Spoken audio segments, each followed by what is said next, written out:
What is up, visual novel degenerates? This is your boy Little Land here, bringing you another episode of the Visual Novel Monthly Recap. As y'all know, this is a video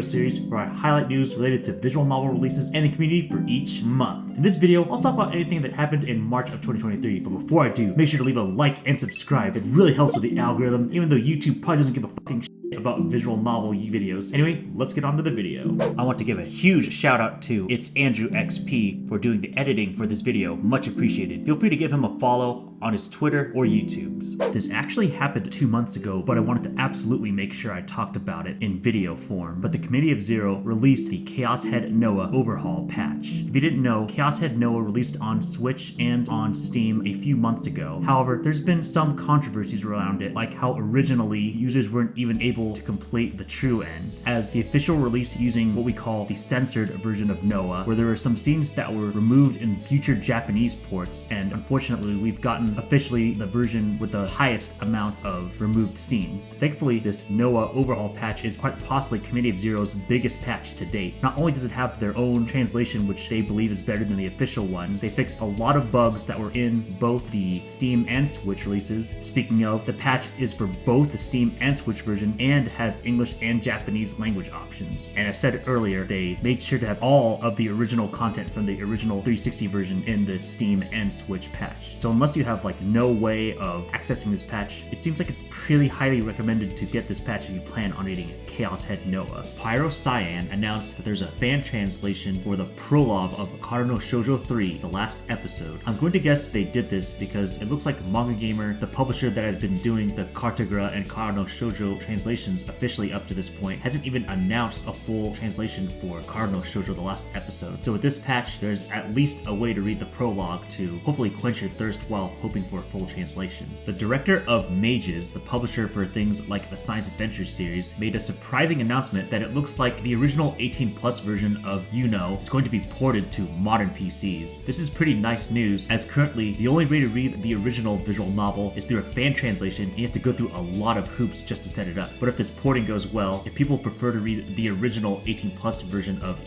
they should hopefully be able to do so with a lot more ease. After about half a year, Sekai Project finally made another visual novel status update YouTube panel video. There was mostly a bunch of minor progress reports for things like Hoshin Memo, but I would say the two biggest things were two visual novels that got their release dates announced, which were not too long after the panel video was released. The first visual novel they released was My Girlfriend's Special Place, originally known in Japan as Kanojo no Seiiki. This is apparently one of the studio's Fang's lower budget titles, and as far as I know, is just a nukige with the main character's childhood friend, who she ends up hiring the main character as her butler. The second visual novel they announced for release was Slobbish Dragon Princess 3. Even though the series has 3 entries, I still do not know much about it, but I'm just assuming it's a slice of life with lazy dragon girls. For all you otome fans who follow the Mr. Love Queen's Choice mobile otome BN, it looks like there is an announcement that as of March 16th, they're gonna not include English voice acting for the vast majority of the content going forward. It looks like any English voice acting is going to be limited to main story phone calls, and that's about it. Akaya Akashiya Ayakashi got a fan translation released. I don't know much about the visual novel or the developer that made it, but based on the VNDB tags, it looks to be a multiple route mystery with no H scenes. So if that sounds like your fancy, be sure to check it out. JAST has released Tokyo Necro, and we're even able to get it on Steam. This is a pretty popular visual novel by Nitro Plus, and seems to be very action-oriented in a cyberpunk-like setting. Also, if you didn't know, a bunch of the action scenes have full 3D animation, and they actually look pretty cool, but just keep in mind this is a Nitro Plus game, so don't be surprised to see a bunch of darker themes and a bunch of sex scenes. Shiravune announced that they are going to be releasing one of Purplesoft's most recently released visual novels in Kunado Chronicles. It looks to be in an actual interesting post-apocalyptic future setting, so if you like Purplesoft and want to see more action, definitely look forward to this visual novel. Expect to see a review on this in a week. The upcoming translation for Anonymous Code by Spike Chunsoft had 2 pretty big announcements. The first is that it's going to be released in September of 2023. The second, which is pretty huge, huge. It's going to get a fully voiced English dub using well-known English voice actors in various video games and anime. The most notable one to me is Max Middleman, who has voiced Leo in Fire Emblem Fates and Saitama in the One Punch Man dub. As someone who actually likes anime and video game English dubs, I'm personally really excited to read Anonymous Code with the English dub. Shirobune announced that they're going to do a remaster of a very old visual novel called Kuro Inu. It's going to include additional stories, quality of life improvements, and better graphics. It looks like it's going to be on Steam and Joren. For reference, Manga Gamer originally released the original version of Kuro Inu, but they did it in multiple visual novel releases, while I would assume Kuro Inu Redux will be all the episodes put into one visual novel, like it was intended. Manga Gamer released their survey results from their licensing survey that they did about a few months ago. Nothing particularly new and exciting showed up on the results, though half of the visual novels were ones that have not been suggested before, and to be honest, I didn't recognize most of them. Retro Translator on Twitter has announced that he is going to be doing a fan translation of Tokimeki or Heartthrob Memorial 2. For reference, the original Tokimeki Memorial has a fan translation, so if you've read that already and you liked it, definitely get hyped for the sequel getting translated. A very random but hilarious visual novel got released in Tax Heaven 3000. It's a visual novel designed for singles to help file their own federal tax returns in the United States. Humorously, this visual novel was supposed to release on Steam, but after people being rightfully paranoid of having to put their social security number and other private information was likely the reason that it got taken down on Steam almost the same day. However, you can still get this on itch.io. Funnily enough, the creator did say that this visual novel is actually safe to input your information because it does not connect to the internet and is likely safer than something like a TurboTax. A few other things to keep in mind is, as said earlier, it's only for federal tax and only for people without dependents. So don't read this visual novel expecting to do your state returns. Principia, the 18+ branch of Laplacian, has announced that they're going to be closing operations fully at the end of March and that Laplacian is only going to be working on all ages visual novels going forward. For reference, the only visual novel series Principia made was the Ricky Horny series, and only the first one got an English translation. Laplacian is the company that made visual novels such as Newton and the Apple Tree and Cyanotype Daydream, and I assume they're going to be making stories just like that only going forward. Age has announced that they're going to be doing a Japanese Kickstarter for Kimiga Nozumu Eien latest edition. It's going to be all ages. This is going to be a way to make it so Kimi Nozo is going to be on a modern engine and therefore have HD resolution and all that stuff. They also announced that there's going to be an all ages port to Steam in English if the Japanese version is successful. This is sadly looking like a last-ditch effort by Age, despite them promising the Kimi Nozo translation long ago.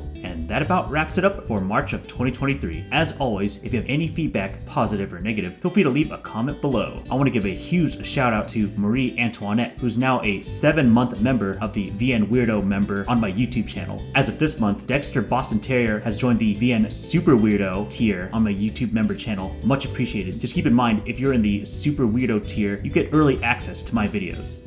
Finally, I want to give a huge shout out to T-Lover on Ko-Fi and GrimXV on YouTube. Super thanks for giving a single separate donation. Much appreciated.